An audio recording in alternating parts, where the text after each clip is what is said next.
का शोबा अव्वलीन तरजीह है, जहां जरूरत पड़ी अस्पताल बनाएंगे। वजीर आजम ने जच्चा बच्चा अस्पताल का संगे बुनियाद रख दिया।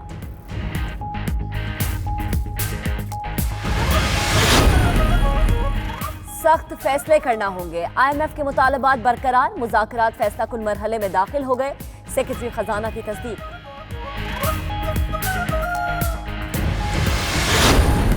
FBR की इजाजत के बगैर अकाउंट मुंजमद करने पर पाबंदी। MNST स्कीम का फैसला वजीर आजम करेंगे, शबर जैदी की गुफ्तगू।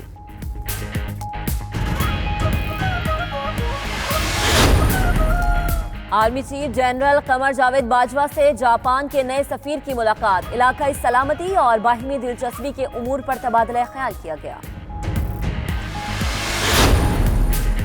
दाता दरबार हमले के 2 सहूलतकारों की तस्वीर 92 न्यूज ने हासिल कर ली। धमाके के सुबह दरबार के करीब मौजूद थे।